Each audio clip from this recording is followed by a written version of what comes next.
Good afternoon, everyone, and welcome to another episode of The Debt Life.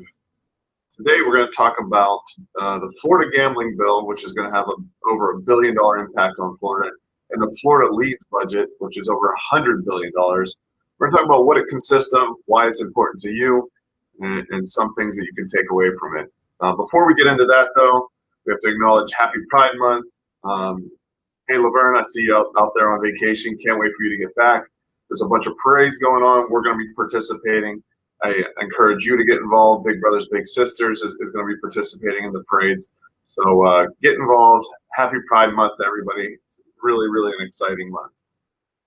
So let's jump into it. The Florida gambling bill. What does it consist of?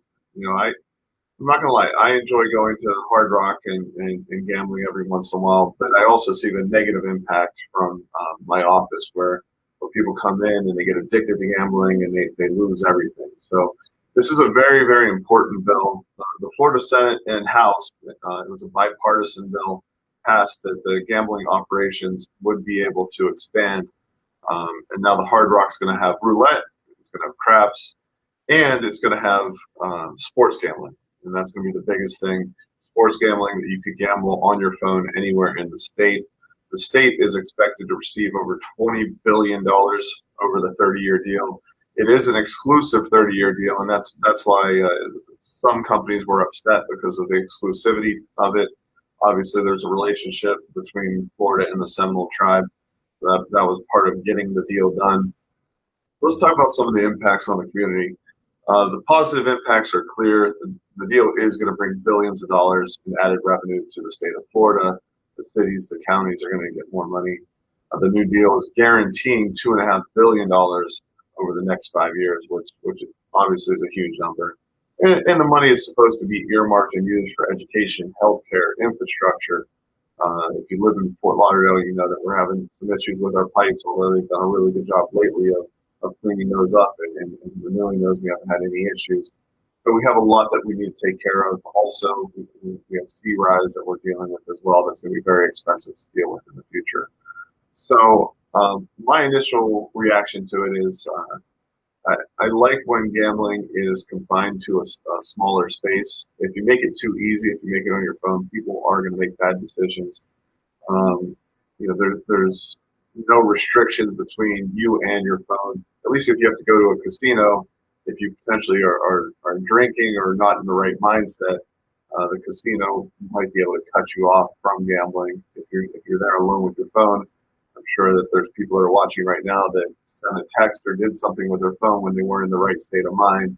Now think if you were dealing with a significant amount of money betting on a sports event that lost. So I am concerned about the ease of access. Back in the day when there was only Las Vegas and Atlantic City, and you'd have to travel there to go to. It's more of a destination. You get it out of your system for a weekend. But now it seems like it's becoming easier and easier. And many states have already adopted this. So the short-term impact, there's going to be more money into the economy.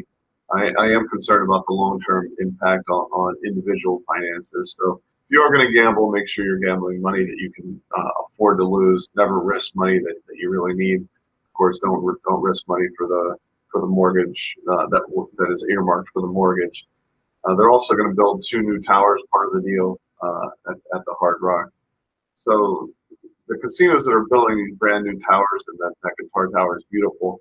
Obviously, they're not losing money on the deal. So if you are gambling, just make sure that you're going in there with money you can lose. So let's break it up a little bit. We're going to talk about some success stories. Got to give a shout out to Martha and Sonia, who came in over Memorial Day weekend.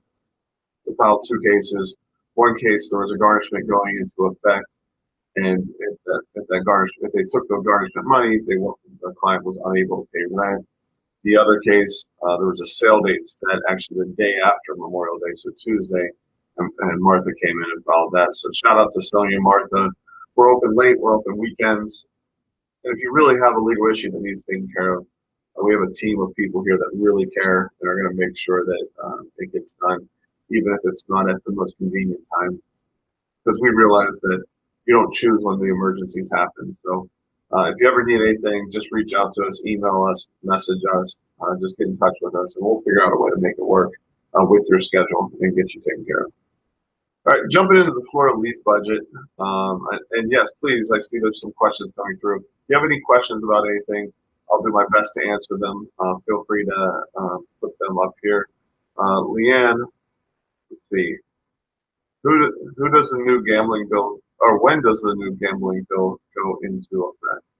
So it's going to go into effect in about 3 months. There are lawsuits filed right now, and many lawsuits are being filed. Specifically, the lawsuits that I've reviewed are addressing whether it's an expansion of gambling operations or not that needs to be voted on as a constitutional amendment. So that basically, the way I look at it is having gambling on your phone, the sports gambling on your phone, an expansion of the operation. So of the gambling that will need to be voted on. It'll be interesting to see what the courts have to say and whether there's a stay that goes into effect while this is going on. Will a new bill motivate for future build out of more gambling sites? That's a great question as well.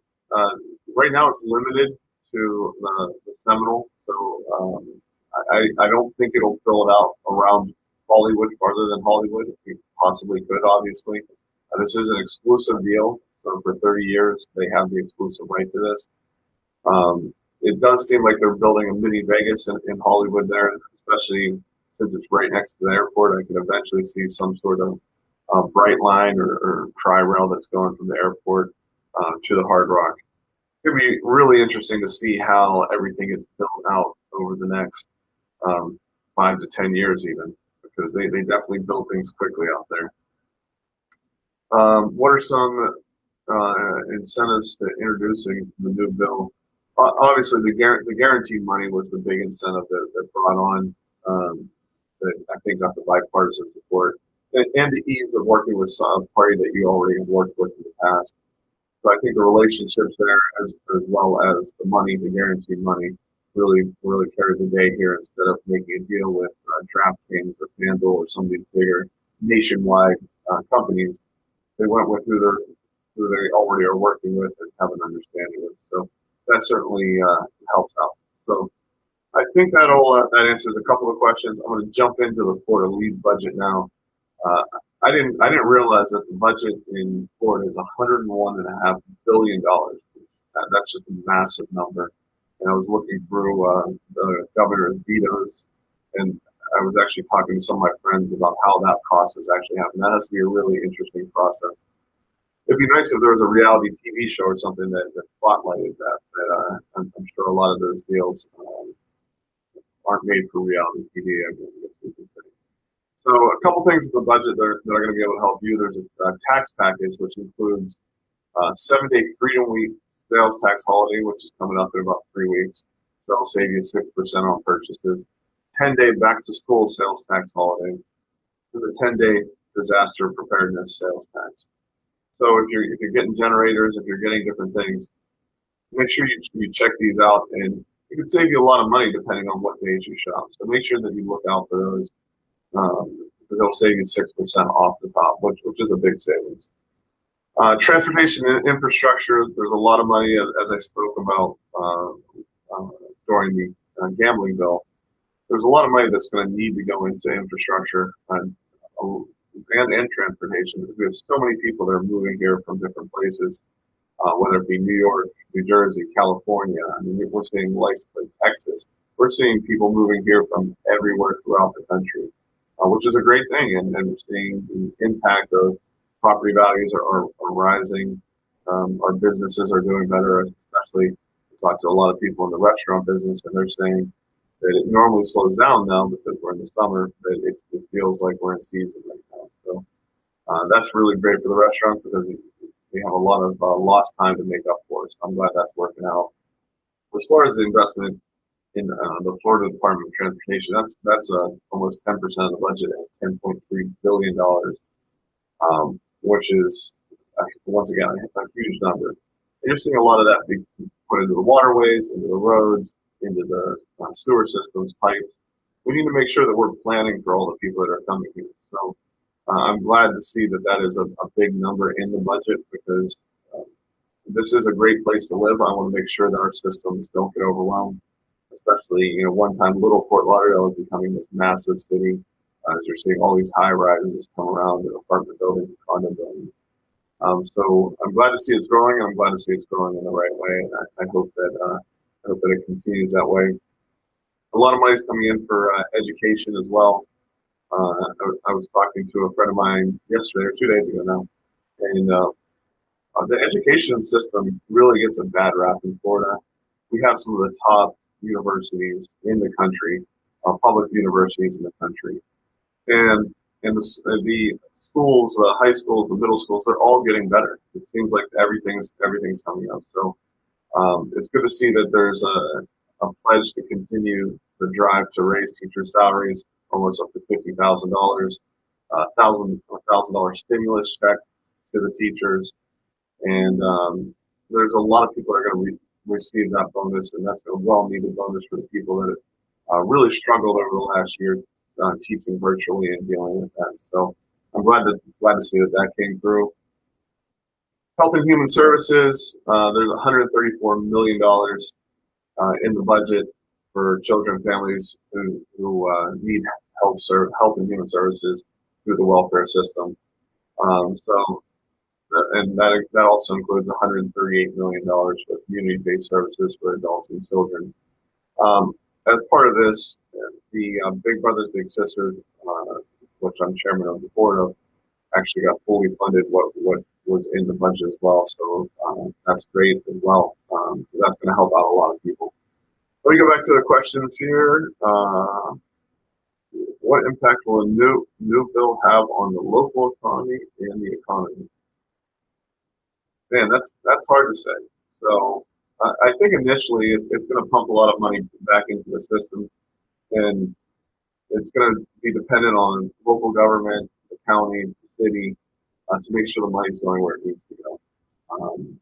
Once again, I'm a big infrastructure guy, because without that infrastructure, this isn't a good place to live. If we're shutting down streets because sewage is coming to the streets, or if the wiring's going down or anything like that, and knock on wood, hopefully no hurricanes are going to come through. But we have to be prepared for all of that down here in South Florida, and that's one of the threats that we're in hurricane season right now, and it's not going to end for 5 months until we get to November. So I'm glad to see that there's a big investment in that, and that's going to help out the local communities. I'm seeing more of the concrete telephone poles go up instead of the wood ones that can get broken and lose power. And I'm seeing more underground lines, which that's really going to help as well. So, it really depends what our local leadership is going to do with the money and what they're going to invest in. So I'm really excited to see the next 5 to 10 years. I think we're in for a nice boom in Florida from all the people that are moving down here and all the money that's moved down here and all the businesses that have moved down here from different places. Another hot topic issue, especially with the pipeline that was hacked into. The budget invests $37.5 million into cybersecurity. I think that's only going to become more of a larger budget item moving forward, just because years ago, even Fort Lauderdale's website got hacked and we were locked out of that. Not that that was going to cause a big issue, but it was basically showing how vulnerable we can be. So we need to make sure that we're, and an article actually just came out in the Florida Bar News too, that lawyers are being targeted for cyber hacks just because we don't necessarily always know about technology and where the leaks may be. So definitely make an investment on a state level, county, city, and if you're a business owner or with your private information, make sure that you're investing in it. That's really, really important right now. The worst thing that can happen is you get locked out of your data, your computer, you get your password stolen, you get your money stolen. That puts you in a really bad place. Oh, let's get to some more questions. Are gambling debts dischargeable in bankruptcy? So that's a great question. Generally speaking, they can be discharged unless they're challenged. If you look at any credit card or any loan application, you're going to see that the money should not be used for gambling. So if an adversary proceeding, which is a lawsuit within the bankruptcy, is brought to accept that for discharge, I can see that being successful if the majority of the funds or all the funds were used for gambling.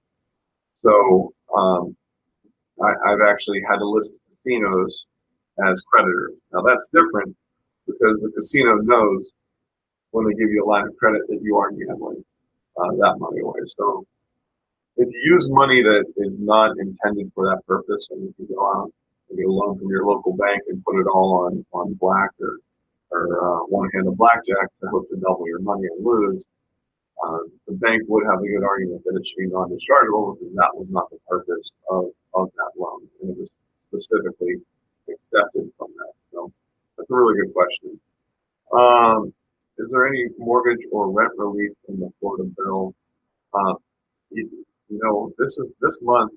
This is a talk that I had 2 weeks ago. I'm very concerned about the moratoriums running out. The foreclosure moratorium and the eviction moratorium running out at the end of this month, and that's going to be in line as well with the enhanced unemployment running out this month. I'm concerned that there's over 10% of people are behind on their mortgages, and I think it's a larger 15 to 20% are behind on their rent. We already we're already dealing with homeless issues in South Florida, and I'm hoping that there's a way that people avoid that fate.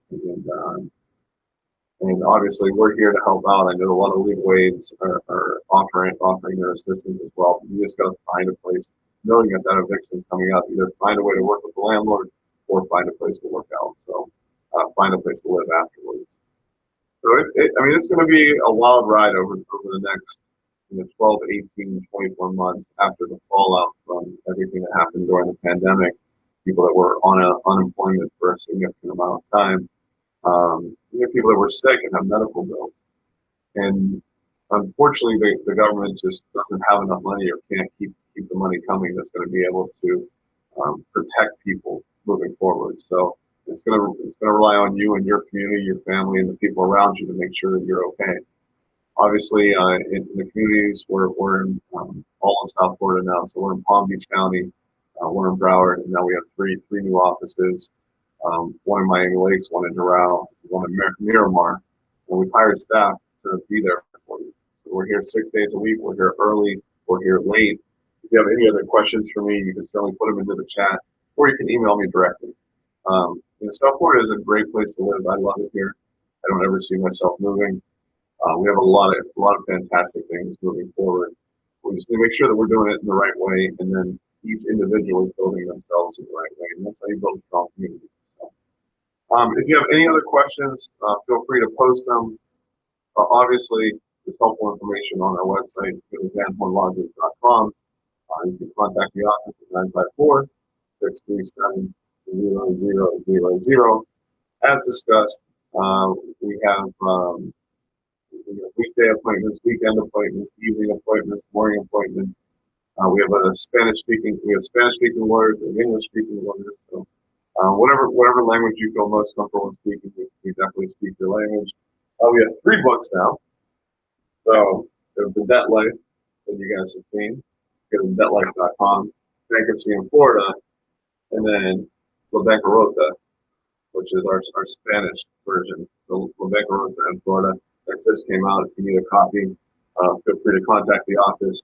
We're actually giving these books away for free now because we know that people need the information, need the help. So thanks again for joining me in this episode of The Debt Life. I hope that you found the information helpful. If you have any questions, definitely reach out to us. Certainly wish you the best of the best, and I'll see you again in 2 weeks. Thanks, guys.